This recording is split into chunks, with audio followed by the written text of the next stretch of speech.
মার্কিন প্রেসিডেন্ট হিসেবে নির্বাচিত হওয়ার পর থেকেই গ্রিনল্যান্ড কিনে নেওয়ার হুঙ্কার দিয়ে আসছিলেন ডোনাল্ড ট্রাম্প। এবার গ্রিনল্যান্ডের মালিকানা নেওয়ার জন্য ডেনমার্কের প্রধানমন্ত্রীকে হুমকি দিয়েছেন মার্কিন প্রেসিডেন্ট। বর্তমান ও সাবেক ইউরোপীয় কর্মকর্তাদের বরাত দিয়ে এমন চাঞ্চল্যকর খবর প্রকাশ করেছে ব্রিটিশ সংবাদ মাধ্যম ফিনান্সিয়াল টাইমস। প্রতিবেদনে বলা হয়, ট্রাম্প ফোনে ডেনমার্কের প্রধানমন্ত্রীর সঙ্গে জোর জবরদস্তি করেন। কেন তিনি গ্রিনল্যান্ডকে বিক্রি করবেন না সে ব্যাপারে তাকে জেরা করেন।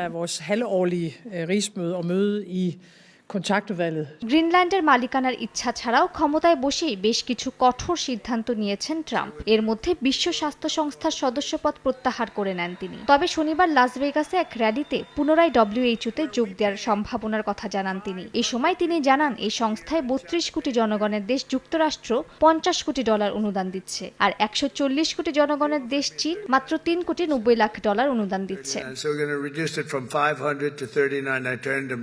লাস ভেগাসের র্যালিতে যুক্তরাষ্ট্রে $1 লাখ কোটি বিনিয়োগের জন্য সৌদি আরবের প্রতি আহ্বান জানান ট্রাম্প। এর আগে ওয়াশিংটনে $৬০,০০০ কোটি বিনিয়োগের আশ্বাস দেয় রিয়াদ। সৌদি আরবের চেয়ে বহুগুণে বেশি তরল স্বর্ণ যুক্তরাষ্ট্রে আছে বলে দাবি ট্রাম্প।